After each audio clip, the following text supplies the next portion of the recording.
simple at-home self-tests to find out what's hurting your knee.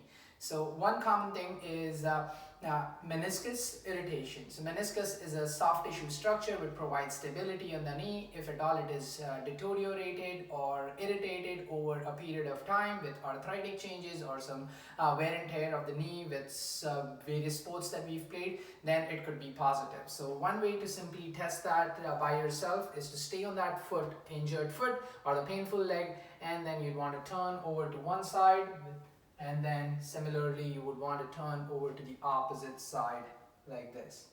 If at all the balance is a challenge, you can always have something to hang on to while you do this test. When you turn over to either side, and if it causes knee pain, then it could be positive and meniscus problem.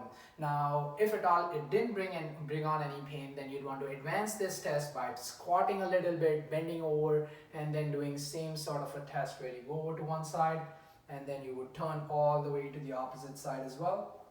So as you can see, the knee would wobble a little bit, but for me, meniscus is not a problem, hence it's not painful. But if at all it's a positive test, then it would bring on some sort of a pain there.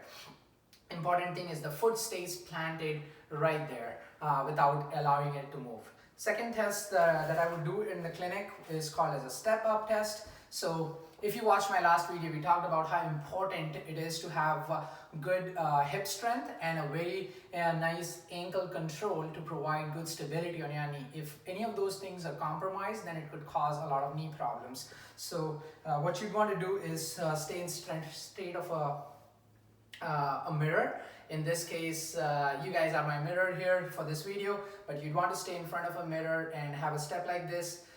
Toes straight, knee straight, hips straight, all on the same line, and then you'd want to just step up nice and slow with this sort of a pace, and then at the same time you'd want to step down and go down.